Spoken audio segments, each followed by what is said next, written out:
अनुगुल जिला पाललहड़ा ब्लॉक विभिन्न स्थान में माँ जगधात्री धनलक्ष्मी पूजा बहु आडंबर अनुष्ठित हो जाइछि। तन्मध्यरु रजडंग ग्रामर 7टी जगार माँ गजलक्ष्मी पूजा अनुष्ठित होउछि। किंतु उक्त 7टी पूजा मध्यरु ग्रामर तलसाहीर पूजा मंडप एक नियारा ढंगरे उद्यापित होइथिला।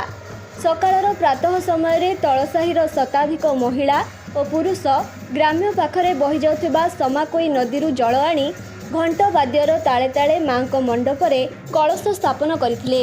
एहा सहित माँ को पूजार्चना सारी आनंदरे माँ को प्रसाद सेवन करथिले।